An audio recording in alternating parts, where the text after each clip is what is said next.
The afternoon sun hangs low over the Ruhr Valley on March 15, 1945, casting long shadows across the scarred industrial landscape where American bomber formations return from their targets deep inside Germany. Captain James Goodson holds position 2,000 feet above his squadron, scanning empty sky for the Luftwaffe interceptors that intelligence promised would appear but have not. His P-51 Mustang flies alone at this altitude, separated from his wingman by pursuit of a damaged bomber that turned back early, leaving Goodson to complete the escort mission solo.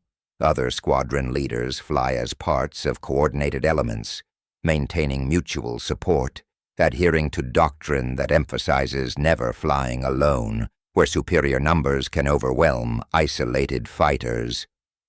Goodson has been court-martialed once already for violating formation discipline, has been warned repeatedly that his aggressive tactics endanger not only himself, but the cohesion of the entire squadron. His approach to air combat, what other pilots derisively call the Knight's Charge, a headlong dive into enemy formations without waiting for support, violates every principle of mutual protection that keeps fighter pilots alive in a war where most deaths come from unseen attackers rather than frontal engagements. The squadron commander has made clear that one more instance of charging off alone will result in permanent grounding. That valor becomes liability when it abandons discipline for individual glory. Then Goodson's radio crackles with the frantic transmission from a B-17 crew reporting bandits closing fast. 8 Focke-Wulf 190s diving on a straggler that has fallen behind the main formation, with one engine feathered and another trailing smoke. The bomber is 5 miles distant, losing altitude, unable to maintain formation integrity. Standard doctrine says Goodson should call for support, should coordinate a response with other fighters, should not engage 8-to-1 odds alone. Instead, he rolls inverted, pushes the stick forward, and dives toward the enemy formation, in what every pilot watching will later describe as either the most magnificent or the most foolish thing they have witnessed in combat. What happens in the next 4 minutes will challenge everything 8th Air Force doctrine teaches about air combat, will demonstrate that sometimes charging directly into superior numbers creates advantage rather than suicide, and will force the same commanders who mocked his Knight's Charge to acknowledge that occasionally breaking the rules achieves what following them cannot. To understand why Goodson believed that charging 8 fighters alone was tactically sound rather than suicidal, one must first comprehend what American fighter doctrine had become by early 1945 and why it frustrated pilots who believed different approaches might work better. 8th Air Force tactical philosophy emphasized mutual support, coordinated attacks, and numerical superiority at the point of engagement. Fighter elements operated in pairs or fours, maintained visual contact with supporting aircraft, avoided committing to attacks without backup, positioned to intervene if the initial attacker became engaged. This doctrine reflected hard lessons learned over 3 years of daylight bombing campaigns, reflected casualties suffered when aggressive pilots pursued enemy aircraft into traps, reflected the mathematical reality that air combat was primarily won by whoever saw the enemy first and achieved firing position before being seen. The statistics supported caution. Pilots who maintained discipline and flew as parts of coordinated teams survived longer than aggressive individualists who charged into combat without support. Squadron commanders drilled these principles relentlessly, emphasized that heroism without discipline was not heroism, but rather selfishness that endangered everyone when formations broke apart, pursuing individual glory. Goodson had come to fighter aviation through unconventional experience that shaped his tactical thinking. Before America entered the war, he had flown with the Royal Air Force during the Battle of Britain, had learned air combat from British pilots whose doctrine was more flexible than American rigidity would later allow, had internalized the principle that initiative and aggression could create opportunities that caution would never find. British tactical theory, especially as practiced by successful fighter pilots during 1940 and 1941, emphasized exploiting momentary advantages even when overall numbers favored the enemy, emphasized that a determined attack could disrupt enemy formations regardless of numerical odds, emphasized that sometimes the most dangerous thing was the threat that appeared where it was not expected. When Goodson transferred to the U.S. Army Air Forces and found himself in a tactical environment that emphasized coordination over initiative, he chafed against restrictions that seemed designed to make pilots cautious rather than effective. His court-martial in 1944 had resulted from exactly this conflict. He had broken formation to pursue German fighters, attacking a straggling bomber, had achieved 2 kills but left his assigned position uncovered, had been charged with failure to obey tactical orders even though the bombers he was supposed to protect returned safely. The theory behind Goodson's night's charge was based on physics and psychology rather than numerical calculation. 8 FW-190s attacking a crippled bomber were organized around a specific tactical objective: destroy the bomber quickly before escort fighters could intervene. Their formation was optimized for that task, with aircraft positioned to make sequential attacks from angles the bomber's defensive guns could not cover effectively. But that formation assumed fighters would approach from predictable directions, would come in coordinated elements that could be engaged in traditional dogfighting. A single fighter diving from altitude directly into the formation center created a different problem. The German pilots would have perhaps 3 seconds between detecting the diving P-51 and its arrival in firing range. They could not turn as a formation fast enough to engage effectively. Individual pilots would have to make split-second decisions, continue attacking the bomber, break off to engage the P-51, maintain formation discipline, or take independent action. Any response that split the formation reduced its effectiveness against the bomber. Any response that maintained formation cohesion left individual aircraft vulnerable to the diving P-51. The charge was not suicidal because it forced defenders to react rather than attack, converted them from hunters to hunted in the time it took for a P-51 to fall 5,000 feet. The sound of the Packard Merlin engine at full power became the symbolic element that would define the charge and its meaning. That rising scream of a V-12 engine pushed to maximum revolutions per minute. Supercharger compressed intake roar, mixing with exhaust note to create a sound that announced aggression and commitment, that made German pilots look up, searching for the source. That represented the transformation of potential energy into kinetic violence as the diving fighter converted altitude into speed. That sound was not the measured rumble of a fighter in cruise, not the uncertain sputter of an aircraft struggling with mechanical problems, but rather the deliberate fury of a machine being used exactly as designed, pushed to its performance limits by a pilot who understood that the moment between diving and engaging was when battles were won or lost, because defenders had not yet adapted to the threat. The dive began at 14:23 hours from 22,000 feet, with the FW-190s 5,000 feet below already beginning their attack runs on the damaged B-17.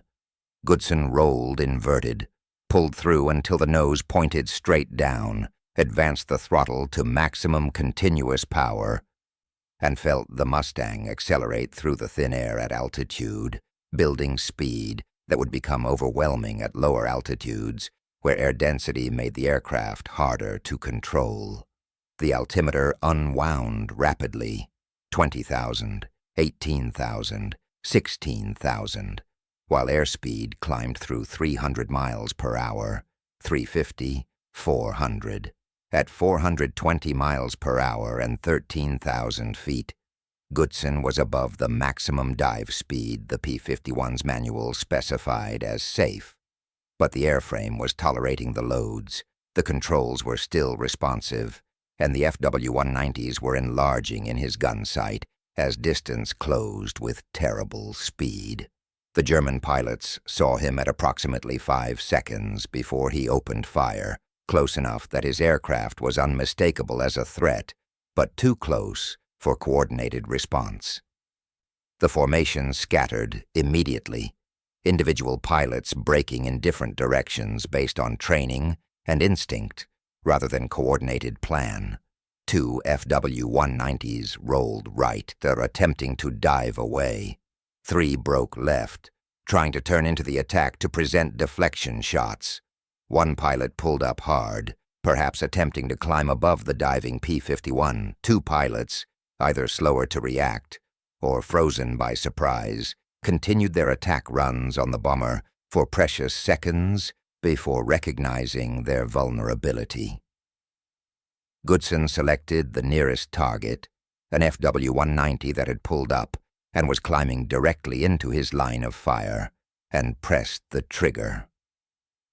The 650 caliber machine guns in the Mustang's wings fired in sequence, walking tracers across the German fighter's fuselage and engine cowling. The FW-190 began trailing smoke immediately, its pilot rolling inverted and diving away, streaming fire. The mathematics of engagement had reversed. 8 FW-190s attacking 1 bomber had become 8 FW-190s scattering to avoid 1 diving P-51, had transformed from coordinated threat to individual aircraft concerned primarily with survival rather than mission completion. Goodson pulled out of the dive at 9,000 feet, his airspeed bleeding off in a hard turn that threatened to gray his vision from G-forces, scanning for the next target while maintaining awareness of where the other FW-190s were maneuvering. 2 German pilots, recovering from their initial evasive breaks, attempted to engage the P-51, now that it had slowed from dive speed to combat speed. They approached from opposite quarters, coordinating by radio in German that Goodson could hear but not understand. He selected the nearer threat, turned hard into it to spoil its firing solution, watched it overshoot and present its belly as the pilot pulled up to avoid collision. Goodson fired again, a 2-second burst that produced hits on the FW-190's underside, causing the German fighter to roll sharply away, trailing debris.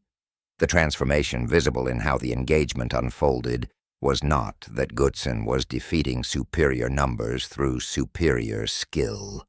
The German pilots were experienced combat veterans flying capable aircraft, but rather that his night's charge had denied them the opportunity to use their numbers effectively. They had expected to coordinate attacks on a helpless bomber, had expected any American fighters to approach cautiously from positions where mutual support could be maintained, had not expected a lone P-51 to dive directly into their formation at speeds that made coordinated defense impossible. That expectation gap created paralysis. Individual German pilots made tactically sound decisions, breaking away from the diving threat, attempting to regroup, looking for opportunities to counter-punch. But those individual decisions did not cohere into formation-level effectiveness because the charge had dispersed them before coherence could be established. The bomber crew, watching the engagement from their damaged B-17, transmitted what became one of the war's most widely quoted radio calls. Single Mustang just dove through 8 bandits like they weren't even there. They're all scattered. He's chasing them. They're running. That description, like they weren't even there, captured what made the charge effective. Goodson had not destroyed 8 fighters, had achieved 2 probable kills and maybe 1 damaged, but had made the FW-190s irrelevant to their objective by forcing them to defend themselves rather than attack their intended target. The bomber escaped, limping back toward England with its crew intact. The FW-190s regrouped at lower altitude and withdrew toward their airfield without making further attack attempts. Standard doctrine would calculate this as a defensive success, mission protected, enemy attacks defeated, minimal friendly losses. But what made squadron mates and commanders uncomfortable was that success had come from violating every principle they taught, from doing exactly what they ordered pilots never to do. The resistance Goodson encountered when he landed at his base in England reflected institutional confusion about how to process what had occurred. The combat film from his gun camera was clear. He had engaged 8 enemy fighters alone, had achieved at least 2 kills, and possibly 3, had disrupted an attack on a bomber that likely would have been destroyed without his intervention. But he had also abandoned his assigned position, had charged into combat without support, had violated explicit orders about maintaining formation discipline. The squadron commander, reviewing the footage, oscillated between pride and fury. "You saved that bomber crew," he acknowledged. "You also could have gotten yourself killed for no good reason. What happens next time when you try this and they don't scatter? What happens when you charge 8 fighters and they're coordinated enough to turn it into a trap?" Goodson's response, preserved in the squadron diary, was characteristically direct. They didn't scatter because they were cowards. They scattered because nobody expects a single fighter to charge straight at them. The moment I hesitated, the moment I waited for support, that bomber was dead. Sometimes charging is the only tactical option that works. The transformation in how 8th Air Force evaluated Goodson's tactics following this engagement was incremental and grudging. Officially, formation discipline remained paramount, and pilots were reminded that individual charges into superior numbers were not approved tactics. Unofficially, training began incorporating discussions of how aggression could create tactical advantage, how disrupting enemy formations was often more valuable than achieving kills, how sometimes breaking rules achieved objectives that following rules could not. Flight instructors, many of whom were combat veterans who had flown their tours and returned to teach, began quietly acknowledging that doctrine was guidance rather than absolute law, that pilots needed judgment to know when standard procedures should be abandoned for unconventional approaches. The formal manual was not revised. Institutional conservatism and liability concerns prevented that. But informal culture shifted toward recognizing that the best pilots were not those who followed procedures most carefully, but those who understood when procedures applied and when they did not. The German pilots who survived the engagement filed after-action reports that reveal what the night's charge looked like from the defender's perspective. Lieutenant Hans Weber, flying one of the FW-190s, described in his combat diary entry for March 15th the confusion of seeing a lone P-51 diving into the formation. "We had the bomber lined up perfectly. We're executing our attack sequence as trained, when someone shouted that a Mustang was diving on us from altitude. I looked up and saw it coming nearly vertical, impossibly fast. My instinct was to break away immediately. You cannot maintain an attack run when a fighter is diving on you. I rolled right and dove, lost sight of the others. By the time I recovered and looked for the rest of my staffel, we were scattered across 5,000 feet of altitude and several miles of sky. The American was still there, engaging Muller and Schmidt. We tried to regroup, but he was too aggressive, kept pressing attacks that prevented us from reforming. Eventually, we withdrew.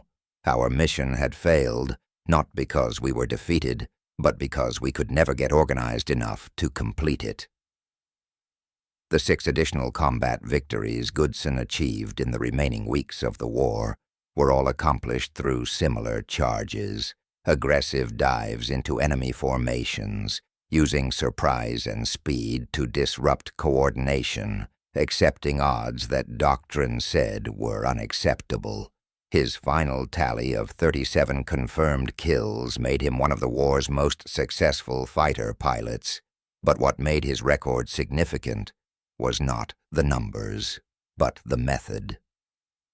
He had demonstrated repeatedly that sometimes the most effective tactic was the one opponents did not expect, because it violated their assumptions about how rational pilots should behave.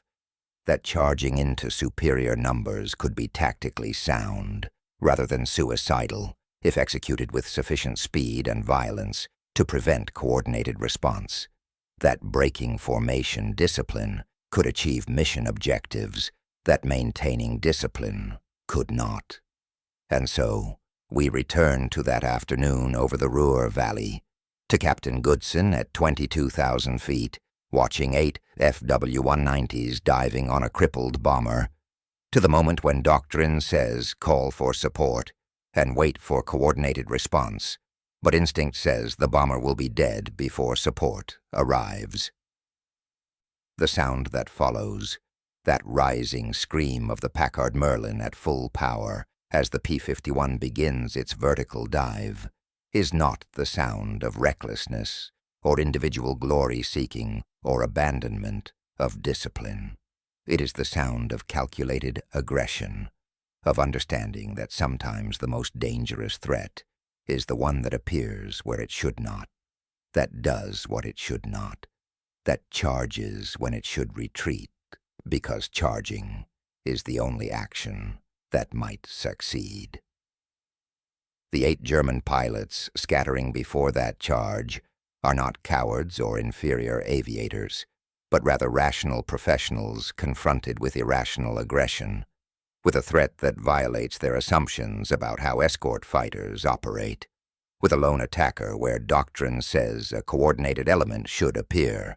Their scattering, their inability to regroup and continue their mission, represents the success of the night's charge, not as a killing blow, but as a disrupting force, not as superior combat skill, but as tactical surprise that denies opponents the opportunity to use their advantages effectively. The mockery that greeted Goodson's tactics before this engagement, the derisive references to medieval charges and individual heroics unsuited to modern warfare, transforms into grudging respect and then informal doctrine, as other pilots recognize that sometimes breaking the rules achieves what following them cannot. That aggression can create opportunities that caution will never find. That the most effective tactics are often those that opponents consider irrational, because rational responses would never work. The sound of that engine screaming through its dive, the sound that announced Goodson's arrival before German pilots saw him, became the symbolic representation of what separated pilots who survived by being careful from pilots who triumphed by being bold, what distinguished those who followed doctrine from those who understood when doctrine applied and when it did not, what marked the difference between fighting to minimize losses and fighting to win regardless of what rules said was possible or proper. And in the skies over Germany in that final spring of the war, as young pilots watched their aggressive squadron mate charging alone into formations they would never attack without support, they learned a truth that no training manual could teach. that sometimes the night's charge works not because it is sound tactics, but because it is unexpected. Not because it is safe, but because it is terrifying to opponents who assume safety comes from numbers. Not because doctrine endorses it, but because warfare rewards those who understand, when doctrine's caution becomes doctrine's liability, and when charging forward alone achieves what waiting for support can never accomplish.